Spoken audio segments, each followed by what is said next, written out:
All right, Ty, my man, how we doing tonight? Doing well, man. How about yourself? Man, we're talking LSU baseball, dude. I'm with Ty Floyd fever, dude. Like I couldn't be better. I'm stoked. And then, as I was telling you right before we started this, my Tennessee fan co-host isn't here. I ain't got to hear his shenanigans. So man, we're gonna get down to it. We're gonna have fun. We're gonna get your story. We're gonna talk some LSU baseball. But we always start with some icebreakers. And man, I got to know right out the gate. What's your go-to music right now? Do you got a go-to musician or band? Who are you listening to? I'm a big Tyler Childers fan. I would say he's probably my go-to guy right now. It's someone I probably listen to the most. I got you. And I was curious to what your answer would be because obviously y'all's walk-up song playlist just came out, and I got to know, man. Save a horse, ride a cowboy. What inspired that? So I grew up living on a farm and stuff, and my granddaddy puts on rodeos every year. So I remember as long as I can remember, that was the first song I always heard whenever I got to the rodeo. Save a horse, ride a cowboy. So I've always been a Big Ranch fan. So that was like something I was like, I might as well bring that back while I'm playing baseball here. So I think everybody might get a kick out of it. Yeah, no doubt. And what I love about college baseball is you have such a diverse range of music. And like my favorite, like last year was Mississippi State. Like, so Kellum Clark would come out to So Bad by Eminem, and then right behind him would be Cumbus to John Deere Green. And it's talking about what a transition, right? Like we went Oh, from I know. him. So I always love the walk up music, man. You can get country, rap, rock. You can get young or old, new. It's always fun. I'm not Uh, gonna lie, I get caught up with it too. Some guys, if I listen to other guys on the team, other guys, their walkout songs, I'm over here bumping my head a little bit, even though they're on the other team. I'm like, all right, that's a pretty good walkout song. yeah. There's a couple of cases like that. Who is it? As a matter of fact, for your team, they're one of the ones that picked it. Somebody on your team picked Desperado by Rihanna, and Tommy. yeah, it was Tommy. Yeah, and anyway, last year either Kevin Graham or Justin Bench for Ole Miss came out to that, and I went to a lot of their games because I'm just down the road from Oxford. Anyway, when that song would come on, like exactly like you said, I started doing a little head, and I wasn't even a fan of them, but I was like, all right, man, like hit a home run right now. Oh, I know that song. That song will get you going if you let it, especially in Alex box. It sounds pretty good on those speakers. And I cannot wait to be in Alex box, but we'll get there soon enough. So, man, usually when we talk to baseball guys, they all got a favorite baseball movie. You got one? I would say, I mean, of course, everybody. I feel like Sandlot's a pretty typical one, but I'm a big fan of The Natural. That was a movie I remember watching a little bit when I was younger and stuff. So that was one of the good ones enjoyed watching when I was younger. We were just talking about, the different I mean, you had an old and a newer one, even though Sandlot isn't new, but obviously young age. And Sandlot, it's you can't go wrong. We did a sports movie draft, and I had the number one pick, and I took the Sandlot. I'm always gonna roll Sandlot, but The Natural, man, yeah, classic. A lot of people haven't seen that movie, Oh, unfortunately. I know a lot. It's when I tell people that's one of my favorite baseball movies, they're like, they've never seen it, so that's something people should add on their movie list. Absolutely. So with that, what's the last movie you went and saw in the theater? Avatar, or no, Pandora. I don't know why I said Avatar. It's Pandora. Was it good? I hadn't seen it. It's really good. I sat there for 3.5 hours, so it better be good. It was a long movie. If not, it was nap time, right? Oh my gosh, that was a long night. Next thing I know, it's 12 o'clock and we're leaving the movie theaters. I was like, it's time to go. Yeah, no doubt. So, favorite athlete growing up? That's a good one. Big Chipper Jones fan. I grew up watching the Braves my whole life, so that was one of the guys that I kind of idolized. Watched baseball and a guy that I kind of wanted to be like when I got older. So that's probably the biggest fan of mine, biggest athlete at least. Yeah, no doubt. And I find myself, I watched him as a kid, and it's interesting. Even though I'm a Cardinals fan, I'm right back there because I live right down the street from DeSoto Central High School. Austin Riley's home. Obviously friends with him. He's been on the show, and so now I watch Braves games again for a third baseman. So I feel you, and I'm kind of like, it's kind of like a kid again. I'm watching for the star third baseman. Oh Um, yeah.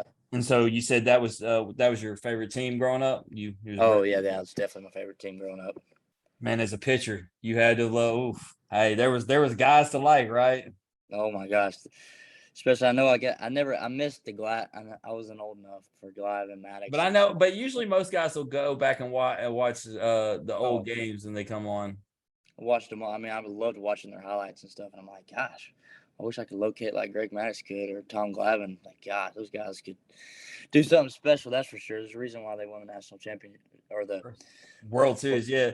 Well, that's '95. the thing. Most people criticize because they didn't win enough, but it really what it does is show because they were such a dominant pitching staff. It just shows how hard it is to win in baseball, right? Because even with those arms, man, it's no guarantee that you're going to win a championship. And so it really just speaks to it. And it's the same way on the college level. I mean, to win on a consistent basis, it's tough, man. Um, 100%. but before we get into the college level stuff, man, we got to get your backstory, man. We gotta get the Ty Floyd story. So where are you from? I am from a small town in Georgia called Rockmart. It's a very probably I think there's about 4 to 6,000 people. Smaller. It's not like some of these Louisiana towns I've witnessed some stuff, but Do you got a it's a small. Walmart?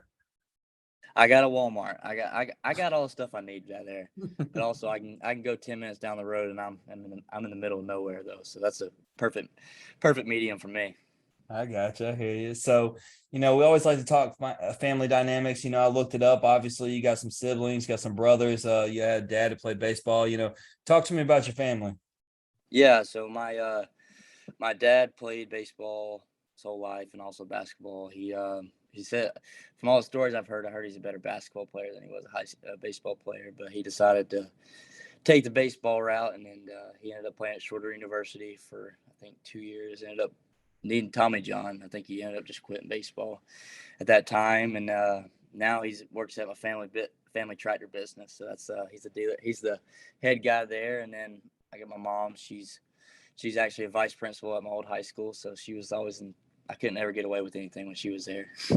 Well, I wanted to like give your mom a shout out because to have a husband and three boys and then be a principal and deal with kids at school, like she's got to be a saint, right?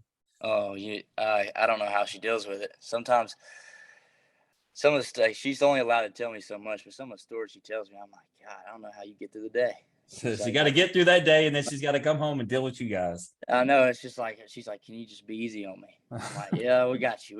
We'll be nice. We'll be nice for the day. We won't act up at all. But no, she's great. She deals with all them kids and she comes and loves us and gets on to us when we need to get on to. That's for sure. Yeah, absolutely. So with having brothers, man, obviously I don't know the age range, but man, was it a competitive household growing up? So I actually have an older sister. I have an older sister and a younger brother. So I only have one brother. I got an older sister. She is 25 and she is a nurse right now. And then I have a younger brother who is 17, who's a senior in high school. And he didn't play baseball very much. He played a little bit when he was younger, but he ended up taking the golf route more. And that's what he kind of wanted to focus in on more. But I mean, yeah, me and him were kind of competitive, but I was kind of too old to really like be like really really competitive with him, where it was just like a dogfight at whatever game we played. Now, video games when we were younger, I'd get so mad at him because he would whoop my tail every time. I Mhm. get so frustrated at him. So But I gotta ask because and man, I don't know how my research got wrong. I could have swore it said you had two brothers, but with you saying you had an older sister, so did I. Growing up, we didn't get along the best, but as we got to like your age, you are now, like we became like best friends. Like, you have that kind of relationship? Y'all tight? yeah, I mean, me and my sister, she actually just she called me about 2 hours ago, I believe. She was calling me to check in on me and see how I was doing and stuff. But I was the same way. I always liked hanging out with her whenever we were younger because she always had her friends over and stuff. So I always liked to hang out with them. So I was 4 years younger than them, so I was a eighth grader. She had all her senior friends over at the house at the pool party. I always wanted to be down there. Mom always told me to come But inside.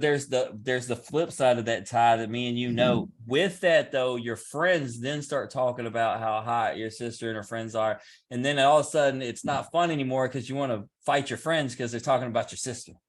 Oh boy, that's the thing. I feel like when I was younger, my boys used to get at me about that stuff. I'm like, gosh, I know I unfortunately not a lot of my friends had sisters I could get on to them about, but they always got me. That's for sure.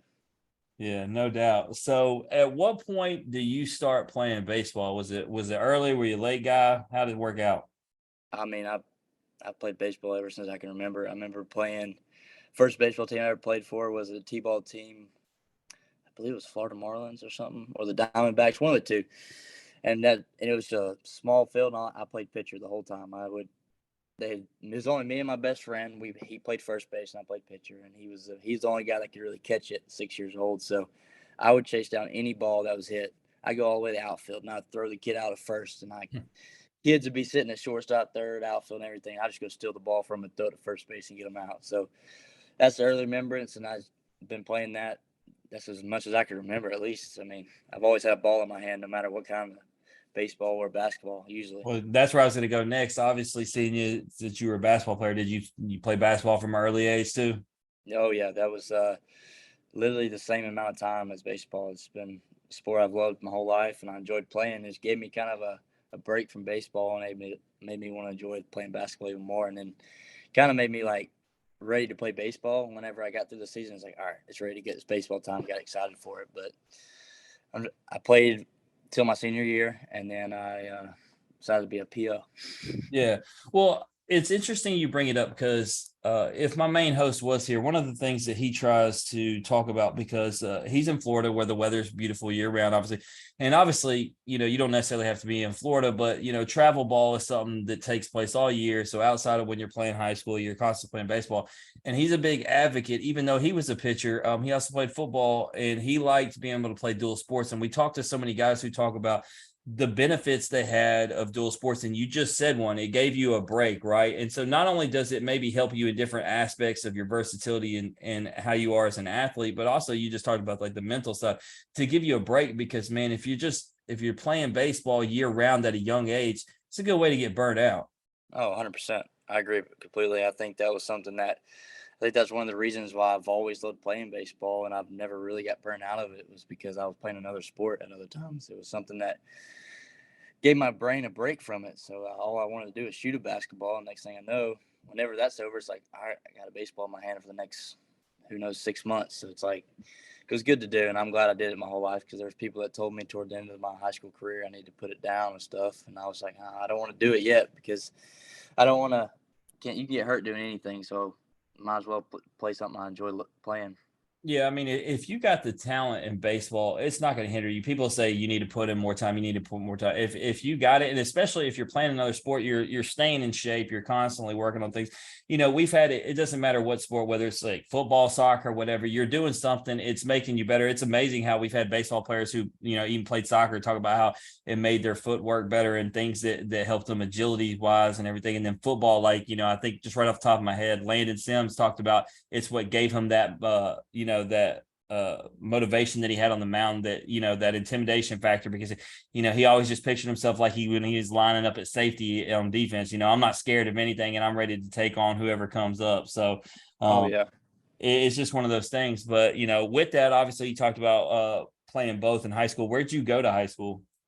It's called Rockmart High School. It's same town. It's Simple as the town. That's how small it simple is. as it sounds. It's I mean, I think I had 200 students in my class, smaller class. I mean, Oof. there's You I think can't hide there's nothing from nobody, right? oh no, I have friends that live in the Atlanta area, and they tell me, they were like, yeah, I have about I have like 1,000 or 2,000 kids in their class, and I'm like, he's like, I'm meeting new people. I see new faces every time I walk into class. He's like, I've been here for 4 years. And I've never seen these kids before. And I'm like, oh no, I know every kid's first, last name, probably the brother, sister, mom, and dad. It's a pretty small world where I live. Yeah, like I feel like a jerk at times because we had almost 700 in my class, and I'll meet people still today, and they're like, "Yeah, we went to high school together," and I have no clue who they were. And it's not like I was like that guy, like I was too cool for people. Like it's just, man, 700 people. Like you don't know everybody, you don't remember everybody, and I sure don't 20 years later. So I'm just trying to get by. I'm trying to pass this class. right, That's all my exactly. worries were, trying to throw a baseball and pass this class. That's all I can think about. You remembered who was on your team, and you always remembered the pretty girls, right? Like that Oh, those stuck out. But that's all they think. so you talk about the basketball, man. Obviously, I saw that you were a shooting guard, man. You got a jump shot. I like to think so. I like to. I believe I have a pretty good jump shot. I always got told I jump really high when I shoot, so I used to always try to see how high I could jump over the guy. I always had the fear of getting blocked, so I always wanted to just jump higher than they did. So when I shot the ball, I never had to worry about that problem. Nice. Do y'all play pickup ball still today? Like we talked a lot of, some teams, some coaches don't let them do that, and then some do, and then we always find out. We talk to guys. Some guys suck really bad at basketball, and then there's these guys that are good, and they're always the first ones picked up. Y'all ever get to play pickup basketball at LSU? We don't. Coach Johnson's not a big fan of it, so he. I wouldn't be myself if I'm And if I'm a coach. I don't need you getting hurt playing basketball. I understand completely. I totally understand. It's something that would rather not take that risk if you play in another sport that you're not have a scholarship for. So But you since you're a just stay shooter, hey, safe. you can get out there and play horse, right? Like Oh, who you can. wants to Oh, who's gonna do it? oh yeah. He tells you, if you want to go play horse. But I better not catch you at UREC playing 5-on-5 against a bunch of frat kids. No doubt. So I'm gonna read off these accolades as far as baseball, and then we'll dive into it, man.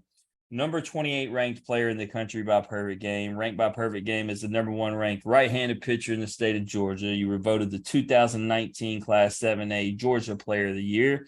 You earned first team All-State honors in 2017, 18, and 19. Posted a 3-0 mark in the shortened 2020 season of COVID with 19 innings, 40 strikeouts with a 0.00 ERA. Recorded a 10-1 mark in 2019 with 127 strikeouts and 0.57 ERA. And lastly and finally, you earned first team All-State honors in each of your 4 years in high school. So let me ask you a question, Ty. When you hear stuff like that, like, how does it make you feel, like, as far as like your accomplishments in high school? Is it just, it is what it is, or does it, I mean, do you have pride about it? I mean, yeah, I'm definitely proud of it. I feel like there's something I worked really hard for, but I think as I got into college and stuff, it's just something that's just in the past. And yeah, people bring it up. I'm like, I feel good about it, but now it's like, all right, I need to make some more accolades here at college. But definitely something I'm proud of, and something I can definitely remember when I get older. Yeah, no doubt. And you're the third guest in a row, man. If we didn't have any for a long time. But Luke Savage from TCU, and then Christian Scott from Tennessee, and now you, third guest in a row who their senior year of high school was taken away by COVID, man. And as much as it's a tough situation, we just like to hear how y'all endured it, because I just couldn't imagine, as somebody who played football and soccer in high school, just having my senior year taken away from me, man. How were you able to handle that? Yeah, I mean, it was something that was kind of sparked onto us. That was kind of.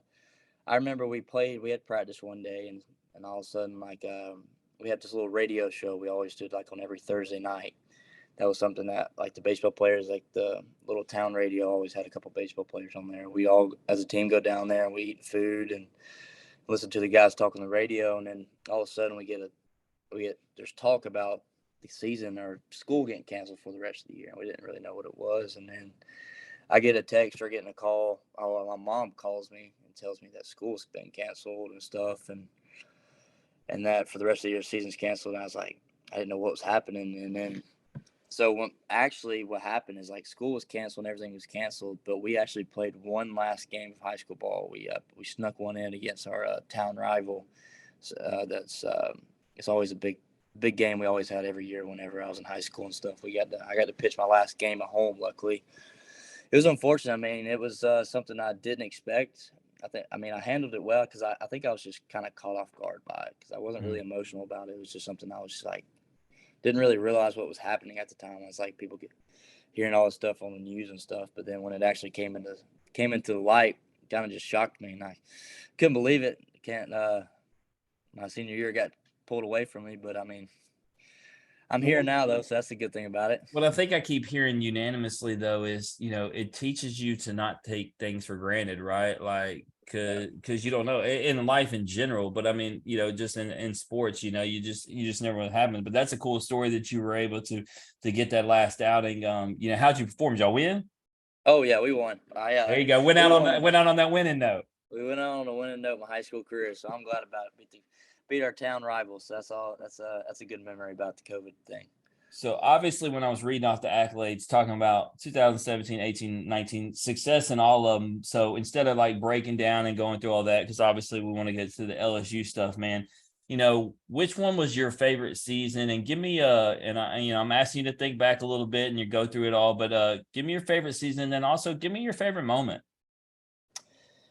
Yeah, I mean, I would say that my junior year was my favorite year. Clearly, we had a really really good team, bunch of really good athletes. We had a bunch of really good baseball players, just baseball minded people and stuff. And all of them were pretty much my best friends that I grew up playing baseball with. So it's just something that means a little bit. It's a little bit easier to play the game whenever you're playing with a bunch of your best friends that you grew up with, and usually you're pretty good at baseball if you're playing with all them. But we had a phenomenal year. We ended up coming up a little short, but made it all the way to state championship game. But I would say probably the I can remember. I remember. I think it was the final four. I ended up pitching the second. We lost the first game, and then I ended up coming pitching the second game. It was a win or go home game, and I think I threw a no hitter with 18 strikeouts that game and stuff. Set us up for the next day to win, and then we ended up coming back that next day. We were down in the seventh inning, like 5-2 or something. We ended up coming in the seventh inning with 2 outs. We ended up walking. Next thing you know, we scored 3 runs, and I threw I think I threw 90 pitches the night before. This is not allowed anymore, but I don't know. This is definitely not smart. But You're doing Kevin Kopps type things right now. I did the Kevin Kopps. I came back the next day. They were like, "All right, you got 3 guys to get out." Because this team, for some reason, we could not get them out. Like they were hitting all night long, and I'm like, all right, I'm good. I don't care what my arm says. I got 3 hitters. That's all I need. I go in the bullpen. I'm just chunking as hard as I can. I take a little big old shot of some Coke, and then Coca-Cola, by the way. Yeah. and then I get on the mound and stuff, and I don't even worry about my arm. I'm just like, all right, I got 3 strikes. I end up getting all 3 guys out. I mean, it was pretty big because that's never been happening in a little small town. Because, I mean, for a small town, I would say we probably had close to, I don't know, we might have had 1,000 people there. It was crazy. There was everybody in town seemed like they were there that day. That's cool. And I'm glad you cleared that up. We might have some kids listening that like, oh, well, now we know how Ty Floyd's having success. He's on drugs. I was like, I said Coke. That's going to be a little bit. I need to say Coca-Cola. So you said it so smoothly, wasn't a big deal, man. But you say a no-hitter with 18 strikeouts. And I'm going to tell you, I watched Hunter Elliott and Brady Tiger go head-to-head, from Arkansas and Ole Miss in high school. And Brady had a 15 strikeout no-hitter game in that game. And I thought that was awesome. You're sitting there telling me you do a no-no with 18 strikeouts. That's man. I mean, what's the adrenaline like when you got that kind of? I'm gonna use the words of your teammate Paul Skeens. He says when he's in the zone like that, he calls it flow. What's it like when you're in that flow? Oh, it's easy. It's just like everything's working for you. You're on top of the mountain and you're feeling really good about yourself and knowing that no matter who steps in the box that you got them and stuff. And that's the way I felt. Cause I mean, if I remember, I had 12 straight before they hit the ball in the play. So like I was rolling. I felt so good about it. That was Paul calls it flow. That's funny. He calls it flow. Me and him throw all the time in the mornings and stuff. It's funny that he calls it that. But Paul's a different guy. Let me tell you something, Ty. And if you did the same thing, hey man, shout out to you. But I could have done it. I was actually at the LSU Alabama football game when he told us he left at halftime because he had to get his 8 hours sleep so he could pitch against McNeese State the next day. I respected it, but I couldn't believe it when he said it, man. Oh, I'm guilty. I left too. Oh, Ty. I had to pitch the next day too. I was like, all right.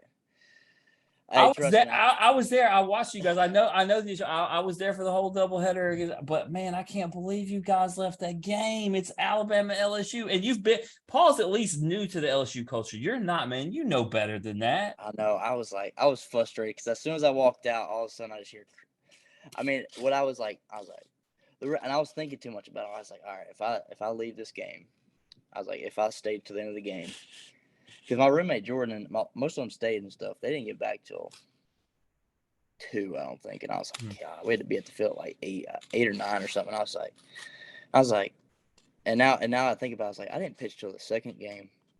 I could have definitely taken a little bit of energy drink or something. Yeah. I could have got myself going. I should have stayed. Paul had to at least start the first game. You have less of an excuse. Oh, I guess the thing about Paul is he hit 100 that game, so I guess the 8 hours played out for him pretty well. Yeah, and you know what? I'm actually we're gonna stay where we're at, but I'm gonna jump ahead for a second just because I was at that game and I was texting my friends in real time because you said he hit 100.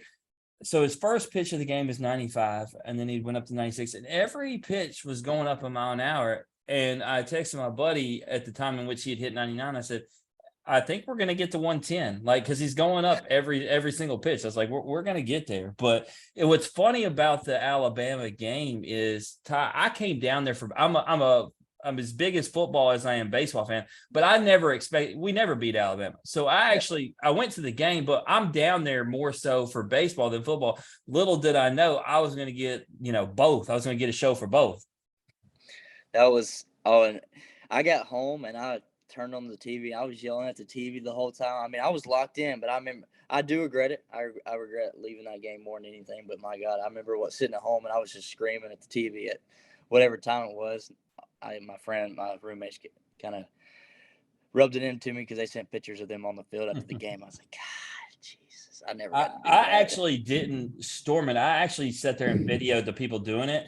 Like I just kind of enjoyed watching it. And I'm pushing 39. I'm like, oh man, it's more fun for you guys. But I was just recording and watching it. And it was just cooler to watch it from up top. And so, you see everybody post the pictures and everything. And it's like, man, yeah, I got to sit there and I don't have to see a picture. I got to watch it. But before we continue on to LSU, going back to the high school, at what point do colleges start approaching you? I know you probably played for travel ball and it wasn't just high school, but at what point do you start getting approached by colleges?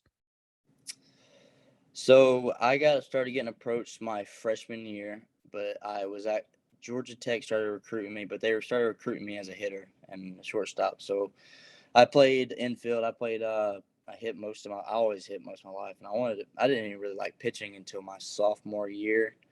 I would say it was sophomore year. It was funny because I was trying out for his travel ball team out in Marietta called 643, and the guy, his name was Ryan Sterling. He told me, he's like, Ty, don't worry, I'm not gonna pitch you. Only way I'm ever gonna pitch you is if you hit 92. And by God, my high school coach made me through. So I ended up doing it, and I ended up throwing a lot more, and I started getting a lot of recognition for it and stuff. And then my junior year is when I actually started pitching. I like to think I was starting to be more of a pitcher. I definitely wasn't a pitcher yet. I was still a thrower, but I learned how to throw a little bit better than previous years. And then that's when the looks really came in, was his sophomore year and the junior year. And then I committed the fall of my junior year to LSU. So being from Georgia, and you talk about Georgia Tech, I assume that it probably wasn't just as simple as LSU. I'm sure there's colleges that are closer in the area that maybe had your eye, or maybe even, maybe not close. Were there any other schools that you were considering other than LSU? Yeah, I mean, I took a couple visits, but I mean, I would say Georgia was the other one that was big on the list because they were such a hometown place, and had a lot of buddies going there that I already knew and stuff. So that was definitely the other place I was looking at the most for sure. Yeah, and so I was reading, a quote from you that talked about how LSU, when you had went there, it just felt like home, and that seems to be unanimous. And me as somebody who's a fan, and my family's from Louisiana, so when I go there, it is home, and it feels like home. Is that really ultimately why you chose there? Like you just go there, and if it all feels right. Yeah, so like it's funny because I mean I went on other visits, different places and stuff, and a lot of those universities are in the city and stuff, and I just really like Baton Rouge doesn't feel like the city at all. Like I don't Mhm. get that vibe from it. I mean, when I stepped on campus, I got the whole Southern style feel. I got the whole Southern heat. I got the Mhm. Southern cooking. I got the whole thing. I got to see all the fan bases, and I got to see it, the whole 9 yards, and it was something that I was like, this is awesome. Why would someone not want to come here and stuff? Mhm. But I agree 100. Like, that was one of the biggest things. It just felt so good to be here, and it felt a lot more a place I could really relate to, at least. Yeah, I mean, I get it just from so I've always been going there, and then once we started this show, like I started hanging out with Rodney Beloso and George Cruz and Yeah, Joe Bear and all that, and like it's like man, and they just like I'd only known those guys for a few weeks, and then every time I come down there, I feel like I'm going to visit family because that's yeah. just the way the culture is there. It's just different. Oh, it's. You'd be amazed by how many new friends you can make in just in a day at LSU, especially at the baseball field. Especially Absolutely. So Georgia. Say it again. no, I was just gonna say, go ahead. No, go ahead and say what you're gonna say about Georgia. Oh, shout out to Georgie. I was about to say I haven't. George is awesome. But you get to Baton Rouge, man, and it's always interesting. So some people are nervous, some people are just more than excited, and some people are the latter in between. For you, what was it? A little bit of both, a little bit of everything. It was, I would say, I was a little timid my freshman year. It was something that I came in and stuff, and I was trying to compete myself for a spot on the. I knew I wasn't gonna be a starter, and we had a pretty loaded. We had Landon, Jaden, and AJ as our starters that year, so I pretty much knew that I was gonna come out of the bullpen and stuff. But I had a hard time. Oh, I didn't have a hard time, but it just took me a little while to get adjusted to Mhm. living by myself and having to do everything by myself and having to really take care of myself. Like I didn't have anybody really to rely on except myself. I mean, I had my friends and stuff, but like that was something I had to learn how to adjust to. But when I got, but freshman year was kind of up and down. I had a lot of goods and I had a lot of bads. So it's like that taught me into my sophomore year is the same thing. I had a lot of ups and I had a lot of downs, and that's, I mean, I feel like that's part of the process of being a college baseball player. You're gonna have ups and you're gonna have downs. And this year, we're here. We'll see how it goes this year. Yeah, no doubt. So let's jump into it, man. Freshman season, you had 20 relief appearances. Most notably, I noticed the success against Mississippi State, Texas A&M, Alabama, just to name a few. What did you? It's always with freshman year. I always like to ask, what did you learn most personally? About yourself and take away the most from that freshman season. I would say the biggest thing I learned was how to deal with so much failure. That was something that I had to deal with a lot. I mean, it seemed like every weekend I was giving up a walk-off homer. That's what I got out of it. It seemed like that's what I felt really defeated at times. Because in high school I didn't have to worry about that. Because Mhm. I faced some good baseball players, but it's not like competing in the SEC where you're facing guys that are at the top of their game just as much as you are. So that was something there was times where I felt defeated at times where I got kids that mash home runs off of me and stuff. But then like there's a bunch of highs out of it. But then next thing you know, you get humbled real quick and you get bad down the bottom and stuff. But I'd say the biggest thing the freshman year was definitely the failure standpoint of it and knowing how to deal with it and learning how to deal with it and to kind of do some self reflection, and that it teaches you a lot, and it's something I think every single player that plays baseball needs to learn how to deal with. And that's, if they want to be successful, that's something they're gonna have to learn how to deal with. Yeah, and I feel like when I talk to all the best players, including yourself, like you don't dwell on the bad, but you're going to focus on the negative because you want to be the best player and you want to not make those mistakes. I always like one of my funniest stories was at Ole Miss, Jacob Gonzalez. I went and met up with him after the game, but he had hit 2 home runs in the game, but he was all down on himself, and he had 2 errors that game.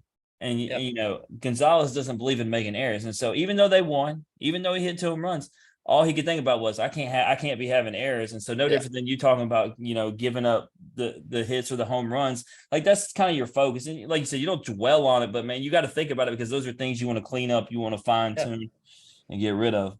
I'm the same way. Like I can have 12 strikeouts in a game, but if I give up a homer, I'm not going to dwell on it. But I mean, I'm not happy about it either. I'm like, I shouldn't have gave up a homer or something like that. The key is you I'm hope it's not like, because you said you feel like you're a game winner. Like as long as it is doesn't cost you the game and you still come out with W, you can at least feel a little bit better. If easier to deal if with it. yeah, if you led to the losing outcome, then that changes the whole perspective, Oh, right? I don't care how many strikeouts I have if I did that. So as a team, man, y'all go up to Oregon, man, and this is the one time I do wish my guy Daniel was here. I was visiting him in Tampa during the regionals, and we watched the whole series together, and man, it was cool, man. Just to watch y'all go to Eugene and play in a hostile atmosphere and be able to beat them in their house, man. Talk to me about what it was like being on a team. When we're talking about, your freshman year, this is all new. You're obviously a part of a prestigious program, but you go on the road, go up to Oregon, and you take care of business against them in their house. What was that like? Oh, it was awesome. I remember sitting on the plane for 4 hours, and we get up there. And next thing I know, we land. I look around. I'm like, where are we? I mean, all I see is mountains. I've never seen anything like that. I've been to the West Coast, but I've never been to that part of the West Coast. And I was like, we're in June, and it's pretty cold. I mean, I'm like, it's a little chilly and stuff. Because they thought I didn't know I really didn't bring a jacket like that. So I Mhm. get there, I'm a little chilly and stuff. But I ended up getting someone else's jacket. But that environment, that whole weekend was crazy. It's like we go down first day against Gonzaga. I believe so. They had some crafty sidearm pitcher. I mean, he was good. I mean, I think he dominated his whole conference that year. But he came in and he shut us down. Unfortunately, I don't know how many innings he pitched a long time. But I mean, bouncing back from it just shows the character that team had. It was just like, all right, no matter what happens, like we're gonna go out here and give it all. I think we ended up beating, I think it was Central Connecticut, I believe, or something like that, and then we ended up beating them because I mean, I remember, I think Dylan went crazy that game. The first play of the game, whenever he hit a homer, that first hit at bat like crushed. I'm in the bullpen all the way in the outfield. I'm just watching the ball go over the scoreboard or wherever it went. Like, Jesus. Next thing I know, they score again. I'm like, oh God, let's not do this. Let's win a game. Let's not go 2 and done and hit all the way back to Right. But we ended up pulling that one out, and then I'm trying to think. Then we played Gonzaga, I believe, again. Yes, and then we pulled that one out. That was a crazy game, and then we finally got back to the old Oregon Ducks, and then we started playing them, and that was a crazy game. That was we competed. That was a dogfight right there. Yeah, the first game was cool for me because Fontenot's my boy. He was one of the first guys to ever come on the show, and so to see him close out that game got me fired up. And then when we're going to the next game, I was like, oh, LSU's winning. Once y'all got that first game from Oregon, I was like, it's happening. Like, go ahead and lock it up. Oh yeah, we had a lot of momentum going into that game because I know what we did. We really didn't have any starting pitching at the time, and it was like something like where we were like gonna have to use just bullpen day. I remember Trent going, Migo, and then Fowler went, and then I think Garrett went. And we used probably 5 to 6 guys in that whole game and stuff, and it was just bits and pieces. And then we were going back and forth with the runs and stuff, and it was something I remember I mean, we were just going at it with the people. There wasn't many people there, but I mean, there was many people there, but I mean, you could still hear what they were saying. But I mean, it was a crazy environment. I remember that last. He balked, right? He balked. Mm-hmm. He balked. Yeah. Oh my gosh, well, I couldn't believe it. I was sitting in the end of the dugout like, oh my, you just lost a regional to a balk. You were excited in real time, but I bet at some point later, man, you felt bad because you're a pitcher. You felt bad for that kid at some point. Oh my God, I couldn't imagine that. And you know how fans are. You know how fans are too, man. You know he was getting trashed because they could be unruly, especially if it cost you. Like you said, postseason. Imagine an LSU baseball player losing a regional to a balk. Tiger Rant's gonna get on you, son. It's one of the things especially with the SEC. You love the passion, and with the good, you got to take the bad. And man, when things are going bad, like you better be ready for the heat for sure. You got to be able to handle it. It's something that's unfortunately it's part of it. It's part of playing at LSU. You got to be able to deal with that kind of stuff. And I'm sure that Oregon has the same exact thing though. Everybody's got the fans, and everybody gets upset when something like that happens. And that's why I look, and I say this because we've had basically the old Tennessee baseball team on, and I bring that up as we come into super regionals. I didn't, because of the way that their fan base trashed LSU after they beat y'all in super regionals. When they lost last year to Notre Dame, like, even though I knew all those guys, and I'm real tight with Chase Dollander and Evan Russell, and I didn't like seeing them lose. But on the flip side, watching them get a little get back for just how bad they dogged and were running their mouths on us, it was like, I wasn't too upset. And so with that, man, I'll tell you this, because the Tennessee series obviously didn't go well, but because you brought up Dylan a minute ago, Luke Lipsius came on, I don't know, about 6-7 episodes ago, and he talked about that series, and he said they had a conversation literally in the dugout after he hit his second bomb, and they said, this kid doesn't belong in college baseball. And I thought that was cool that another team was sitting there giving that much of the tip of the cap to a guy, and they're like, what is this dude even doing here? Oh, trust me. I remember, it's funny because I remember we landed in Tennessee. We go take BP on the field. Oh, right before the first game, I remember we were hitting BP on the field. I'm sitting, my God, there's so many people at the time there already and stuff. And I'm on the right. For some reason, they put me on the right field line. I'm just getting dogged. They're like, I had to put my pullover on so they didn't know what number I was to keep them from dogging me. But I remember just watching Dylan take his first round of BP. I think he went 11. He had 11 homers and 12 pitches. I was just sitting there watching the ball go to the center field wall, just looking at him like, Jesus, my God. And everybody in the fan base, everybody there, they were just watching the ball. And I was like, oh God, it's like it's gonna be a good day for him.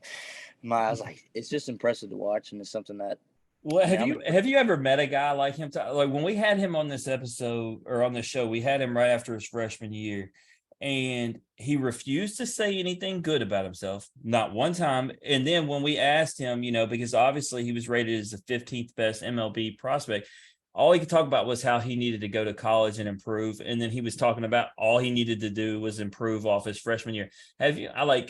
Is there a more humble guy? Like, I mean, the guy always feels like there needs to be improvement, which everybody has room for improvement. But like he can win SEC Player of the Year, he can win Freshman Year, doesn't matter. All he can talk about is what he needs to improve. oh yeah, it's something that's pretty great, and it's pretty hard. It's you see it, but you don't see it at the same time. It's something that it's rare because usually people change in different environments. But I mean, I live with Dylan and stuff. I talk to him every day, and he never comes out of character ever. Mm-hmm. It's something that you'll never hear him be cocky or boastful about anything he's done, and he's got a lot to be proud of and stuff. But he's always thinking about working, going to hit more, trying to do something better, and that's the only thing he ever thinks about is just getting better. I think that just speaks of the character of him, and also about why he's so good at this dang game. Yeah, no, I went to dinner with all them, a lot of the dads and the players, and it was him and Joe Bear and the other guys. And when he walked into Superior, they like started clapping, and you could tell like he didn't like it at all. And then people talk to him. He doesn't really like want to be that guy and have all that glory. Yeah. He's just an interesting guy. But this episode is about Ty Floyd. I get on my Dylan Cruz rants because like I'm excited, but I'm just as equally excited for all you guys and what's going to happen. And so let's talk about last year. Jay Johnson comes in. Obviously, you're recruited by Maneri. What's that like, transitioning? For some guys it's seamless, it's not a big deal, but for some, when the coach that brought them in leaves, it kind of stings a little bit. How was it for you? Yeah, I think the bigger thing is it just brings a lot of questions in the air. It's just something that, of course, you have to think about. It's like, all right, I'm about to play for a coach that didn't recruit me at all. Like, never Mhm. talked to him and stuff. He may not like you. Yeah, it's like something that's kind of sticks in the back of your head and stuff. And it's just like, all right, I got to come back in this next year and I have to. I mean, you got to prove yourself every year, but you got to be able to. You're a freshman all over again in his eyes, or that's the way I looked at it as. It's like I'm a freshman all over again. I have to keep earning my stripes every single time I go out there and stuff. But first time I remember talking to him for the first time over the summer, I was in I think I was in Danville, Virginia, playing in summer ball and stuff. And he called me because it was a couple days after he got the job and stuff. And we talked for a couple minutes. He just talked to me about how excited he was to see me and stuff. And I mean, and what his plan on for this team was, and where he saw me as a pitcher at the time. And I couldn't ask for anything better because ever since that day, it's been nothing but great things that's coming out of this team. I've learned Yeah. so much from them, and I can't wait to even learn more this year. Yeah, it's been an interesting dynamic because when you lose a legend, right, like everybody has this immediate kind of negative vibe, right? Because we lost Paul, but Jay has done nothing but come in and do great things, and every player we've had come on has just talked about how much they loved him. And so, sometimes you got to give a guy a chance, right? And we were just talking about fan bases would be tough on you, right? Like, but he's had nothing but success. Obviously he had it at Arizona. And so for you, you make 16 appearances, 10 which were starts. You recorded a 5-4 mark with a 3.77 ERA and 59.2 innings, 23 walks to 70 strikeouts. Before we get into the team and individual games, freshman season, you got your feet wet. Maybe you didn't have a set of expectations, maybe you didn't, but coming into sophomore year, I feel like you probably had an idea of, where you want to be, what you want to do. Where did you stack up as far as your season as to what you expected or wanted to do for yourself? Yeah, I mean, I would say my sophomore year, one of the biggest goals I wanted to be a starter. That was the biggest goal. It was like I wanted to be one of the dudes on the team that could go in and out and just perform every single day. But also, I mean, I had my individual goals. I wanted to be certain day guy or just like have a certain amount of wins or just whatever it was.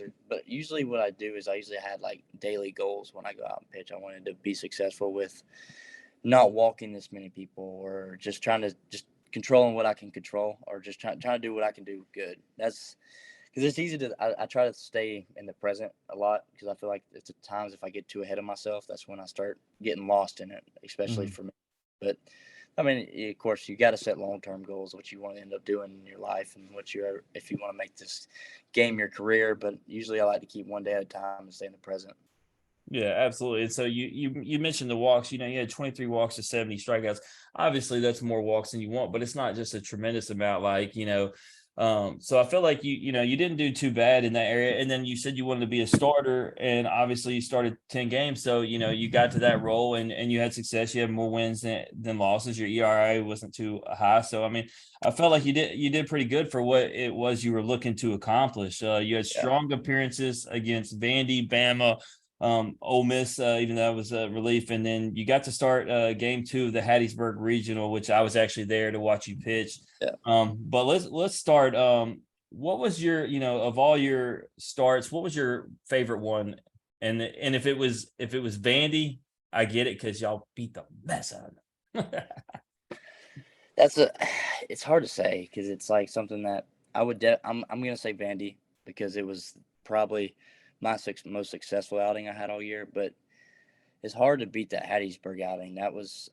I mean, and I didn't even pitch my best at all. It was just that game and like how much excitement came from it. I mean, we're the home team in Hattiesburg, and I remember stepping out on the mound. There's just guys dogging me. I'm in the outfield throw. I've never been yelled at like that in my life. Mm-hmm. I mean, I've been to all these cool places and stuff, and I've seen all these SEC schools that have 10 times the amount of people for the fan bases, but these people were ruthless, son, getting at me. Mm-hmm. I mean, I remember just getting at it with each other, like the whole team. We were loving it. Step on the mound, have a really good first inning. I could just hear the fans going crazy and stuff. Just that feeling and that excitement that came from it. That's probably the game I got the most excited about, and I felt so honestly I felt so good about. That was the only game that really made me feel that kind of way. I mean, it's a regional too, so it's like Right. you expect that environment.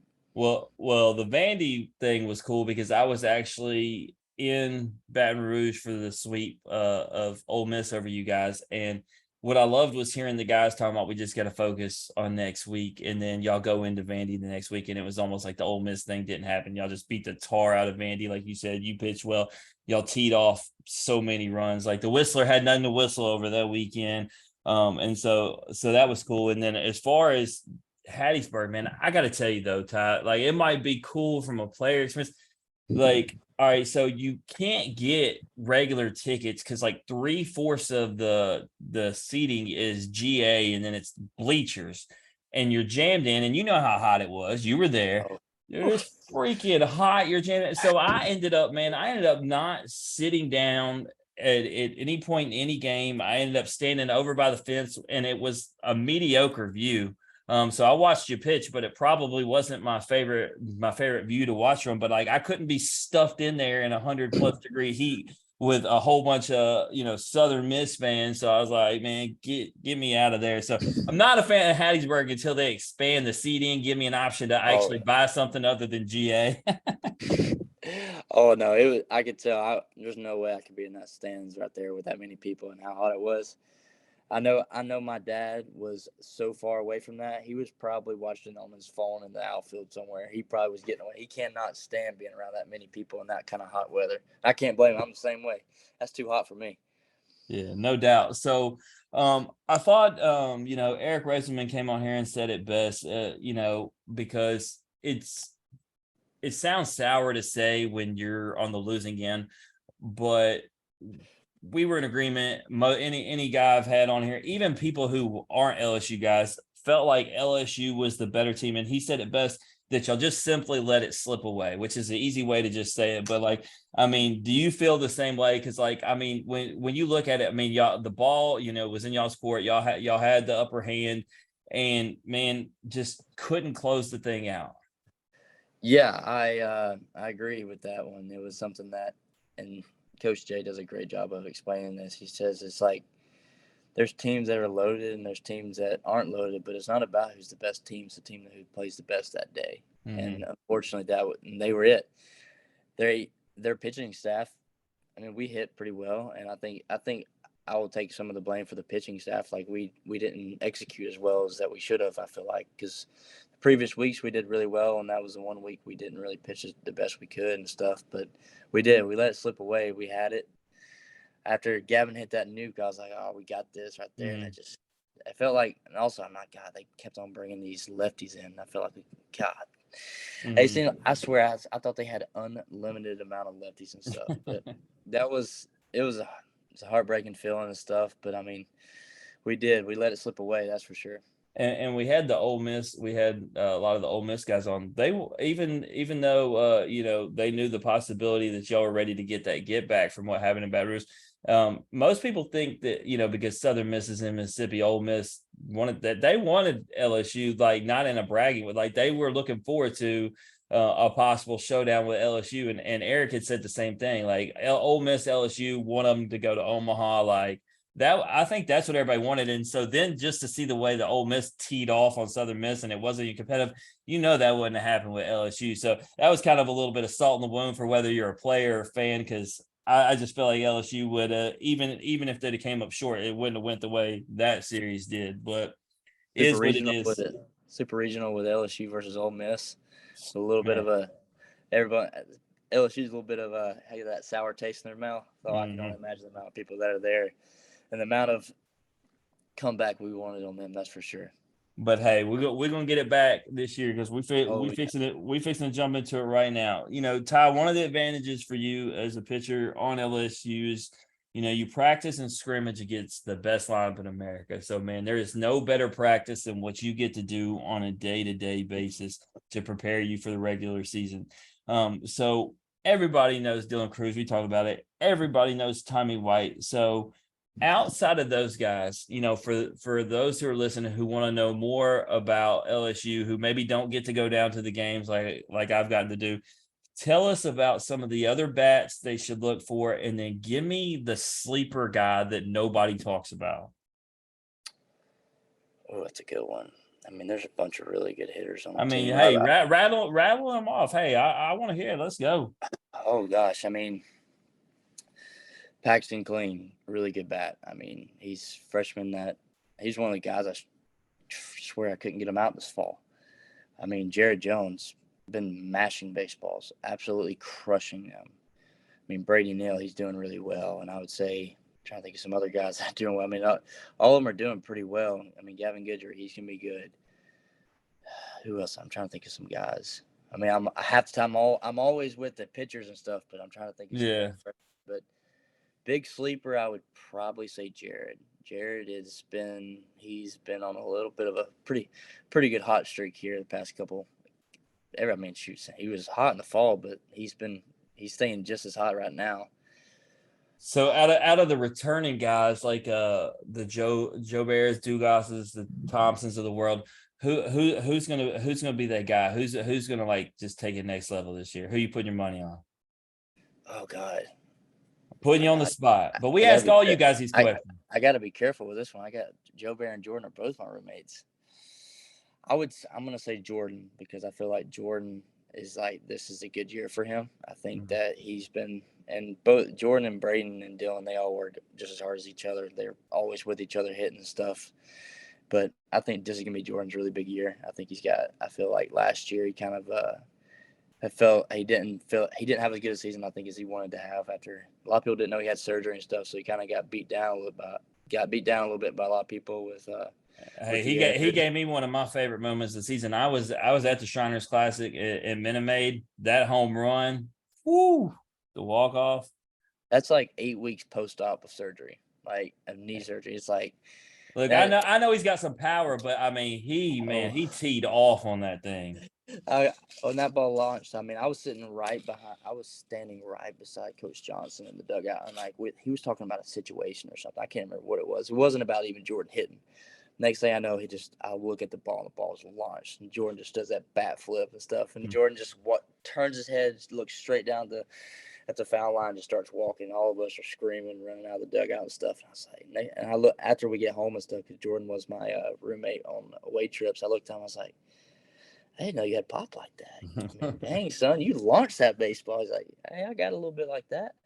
Yeah, it was kind of funny because on the weekend, we sit here and talk about Dylan, and I was sitting with George, so I messed with him a couple times. Dylan made it to the warning track a couple times, right? Meanwhile, Jordan just absolutely smashes one. And so, and that's something I didn't even ask you about, man. What was it like playing in the big league park like Minute Maid for you? Oh God, Jesus, that was a ah, it was pretty exhilarating, I would say. It was next thing I know, I look up. I'm a little nervous. I can't lie about it. My God, Mhm. there's 25,000 fans just screaming and yelling at you. But it LSU and was a Texas fans brought it. LSU and oh Texas fans were deep. my God, I couldn't look. I mean, when they started playing Colin Baton Rouge or whatever, my gosh, I remember just hearing the whole. I felt like the place was shaking. I look up and like there's 25,000 people, and I look behind me like there's still empty seats in this place. I'm like, oh, I can only imagine. But I mean, LSU showed up with 25, however many they had and stuff. But that was a pretty crazy environment to play in and stuff. And I'm glad I got to pitch in it, that's for sure. And now it makes it a lot easier to pitch in that crowd now. Yeah, that was absolutely. I have now. You usually don't have any regrets about going anywhere, but to start the season going there, man, I loved it. I enjoyed the show, and I watched the other teams too. Even though everybody was like, "Man, hey, come hang out," and I'm like, "Nah, man, I'm gonna stay and watch this team play and everything." So I was trying to scout up everybody, but Oh, you yeah. know. Let's talk about on the pitching side. There's a guy I want to ask right out the gate, man. So many people have asked. You obviously see the stats and everything and see the success, but I want to start with Chase Shores, man. Just tell me what you've seen from him. Oof. Nothing but great things, that's for sure. He's got a pretty tremendous arm, if I had to say so myself. I mean, I remember looking in the dugout the other day, looking at I forgot who I was talking to. We're like, why is this guy here? We're looking at him like, you just hit 100 as a freshman. You're just Right. striking everybody out. You're throwing. He's got crazy numbers on his fastball. Just doing crazy things. And we're like, he's bringing that appearance on there like he's a senior and stuff. And it's just like that's just the next level. And he's gonna do good things and stuff. But he's next level when it comes to pitching and stuff. And he never ceases to amaze me. That's for sure. Hey, that's what we like to hear. My next question is I need that insider information. Everybody wants to know, man, how's that Riley Cooper knuckleball coming along? Oh, it's coming. Hey, don't be surprised when you see a little bit of a 68 or 69 on the scoreboard and you don't know what it is. Next thing you know, the guy's gonna be walking back to the dugout, be all confused and stuff. It is sick. I will say he'll come up to me. We'll just be tossing in the outfield like during during they're taking BP and stuff, and he'll just say, and I'll be at the bucket and he'll throw it to me and like, it looks like the ball's about it. I'm about to throw the ball and he hits it. It looks like he's about to hit me right in the face. It just moves so much. And he's just laughing at me the whole time while I drop the ball right on the ground. I'm like, do you not realize how dirty that pitch is for you? It doesn't move. Like the knuckles, you never see the same. It's the craziest thing. That's what's up. Yeah, when they did that, there were so many people talking, and they're like, man, if he gets it down there, it's funny. I brought up Eric Resman earlier. He said, man, if he adds that to his arsenal, he's unhittable. I was Oh my like, god, he's already got it. It seems like he got every pitch they make. It seems like and even if you tell him a new pitch, he can perfect it. It seems like that day. and so, I asked you this about the hitters. Who's the pitcher that maybe is flying under the radar right now that nobody's talking about, but they're gonna know their name soon enough? That's a good one. That's a good one. I feel like everybody's on the radar. I'm trying to think of some guys. I actually feel like no, you say that, but you know what? I love where LSU's at with their pitching because the pitching is so phenomenal and nobody's talking about you guys because they're too busy talking about the batting lineup. And the nation's gonna know soon enough that we got both. And I Yeah, can't wait for it because all they can do is spend time talking about that batting lineup. And it's like, man, we got dudes on dudes in that pitching staff. I got one. Yeah, I got one.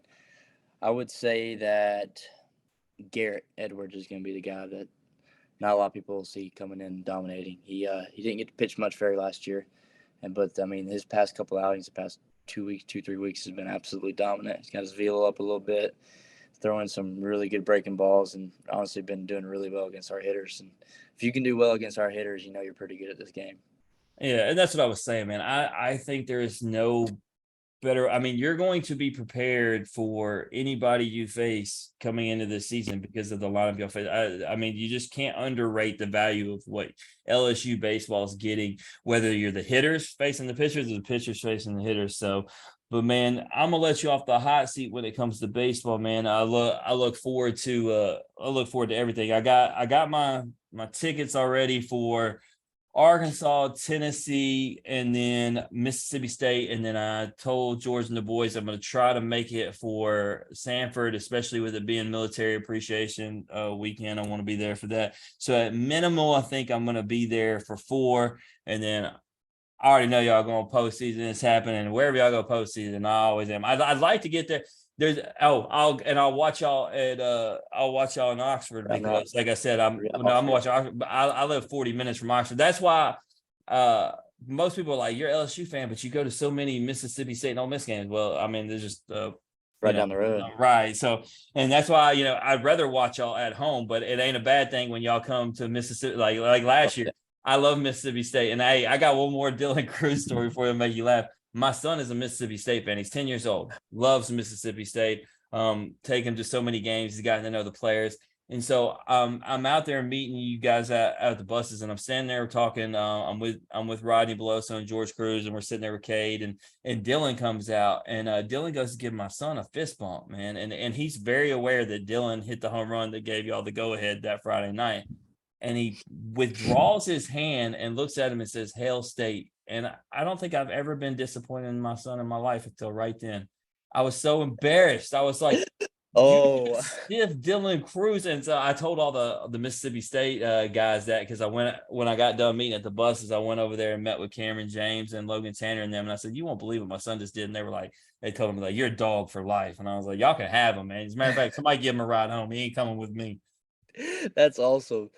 Hey, he's got that maroon in him. That's for sure. Yeah, well, he was in Omaha in 2021 for the whole 11 days. Got to be a part of the whole ride. I told you, when we sat behind home plate, he got to go in their hotel rooms, and so as if he wasn't already a State fan. When you experience a national championship and go through the whole ride of Omaha, there's no coming back. I don't think I'm ever going to get him in the purple and gold. It's not happening. Hey, I honestly can't blame him. He experienced all that at a young age, and getting to experience that good of a team, I don't think you're going to see him in very much purple and gold. No doubt. But I'm just grateful that he's a fan of the game. He likes going to the games with me. He goes to all the ballparks. He'll be with me at the College Baseball Showdown, and that's where we're starting our season. So, but let's go ahead and play a game, man. We play a game called This or That with every guest we have. It's pretty simple. Give you 2 options. You pick one or the other. Can't say neither. Can't say both. You down to play? All right, let's do it.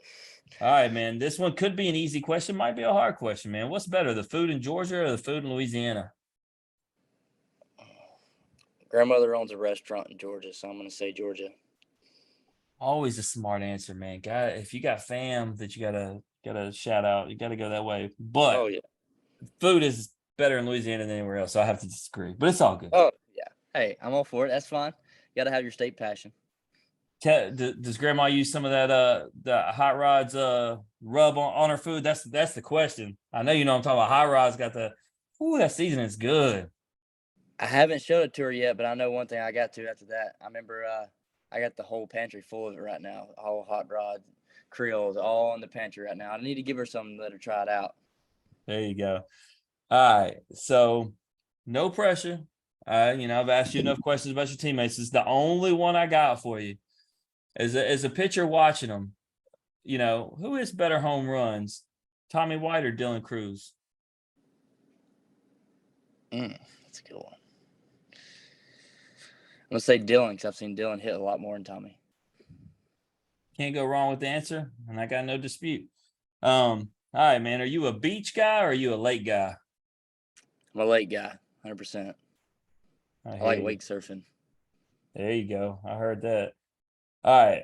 What do you look forward to more, hosting Tennessee or hosting Arkansas? Oh, Tennessee for sure. Absolutely. I love that you got both those down at the box this year. It's going to be so electric for both of those. It's going to be crazy. All right, so this is a good one, man. We love getting this one. If you could go, you can only do one of these 2 things. You can go to any concert, bucket list concert, or you can go to any sporting event, bucket list sporting event. Which one are you choosing?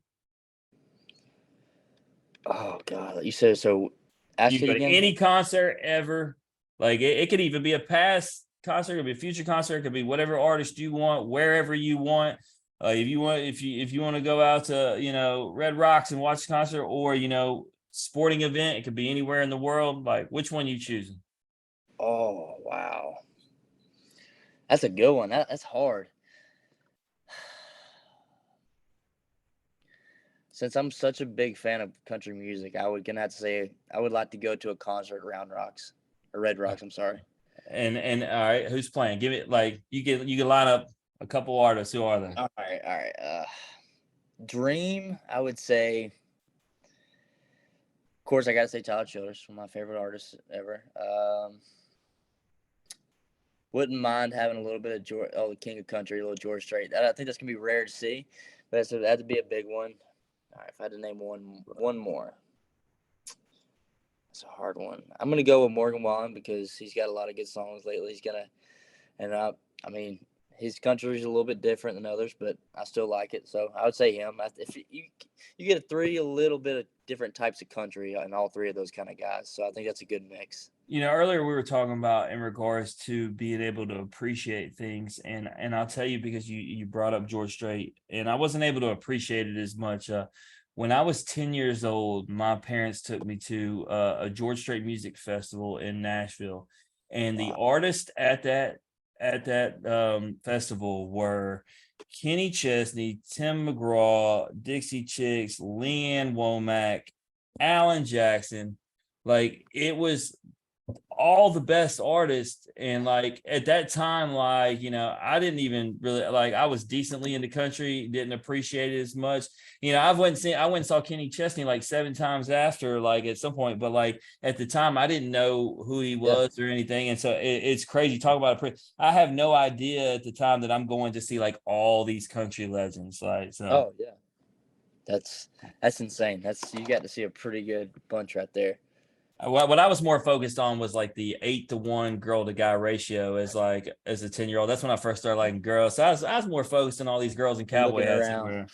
Looking around. All right. So this one, as a pitcher, man, would you rather strike someone out with a fastball or off speed? Fastball, for sure.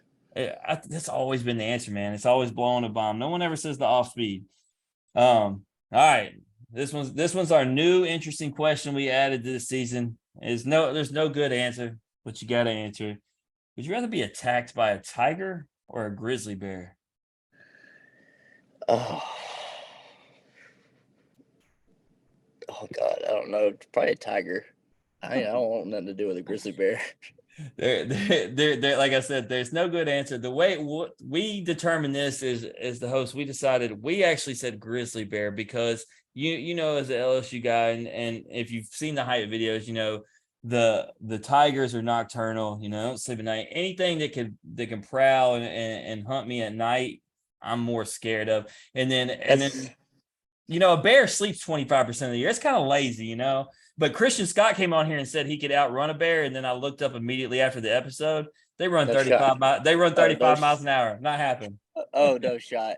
Hey, I will say you thought a lot more about this one than I did. I didn't think about that. I forgot tigers, and they prowl all night and stuff, and they wait for their food. That's a good one. That's a hard one though. There's no good answer though. They both. You're gonna lose both. You're gonna lose both. Yeah. All right, so this is the last one. This is the hard question. It's really going to test you, man. Would you rather betray your best friend or be jailed for a crime that you didn't commit? And I'm just going to go ahead and say, because the first question that always comes off is how long. So let's say 5 years. So 5 years in jail for a crime you didn't commit, or betray your best friend. Oh God. What kind of betrayal, though? I mean, like, what did I do? I know you gotta stab the knife in the back, man. Like, you gotta do whatever it does to keep you out from behind bars. I'm gonna say jail. Because I got some really good friends, and I would hate to do that to them and stuff. But there you have it. There you have it, ladies and gentlemen. Before I answer it, you're the first one that's not going to betray your friend, man. Hey, so shout out to Ty Floyd for being a good guy. Look, when we're normally both on here, we both talk about, me and Daniel, we are putting the knife in each other's back. We stab it, turn it deep, and like, I'm not going to jail. He told me he's so scared of jail. He said, I'm not even doing a weekend in jail for you, let alone 5 years. Like, so my man said, if there's something I know that I'm not going to be good at, he said it's going to be prison. So I'm not going. I think I would actually fare okay, but I don't want to find out. But man, that puts you off the hot seat, man. Do you have anything you want to plug or promote before you jump off here? I don't think so. I appreciate you having me and stuff. I enjoyed every second of it. Yeah, absolutely. If y'all want to find out more about Ty Floyd, you can jump on over to Instagram and just type in Ty Floyd and add an extra D on there. Or, man, if you want to watch him on the diamond, watch the rest of the LSU baseball team, you go over to LSU Baseball on Instagram. Ty, man, it's been a great episode, and we appreciate having you. Yes, sir. I really appreciate y'all having me and stuff. Had a great time.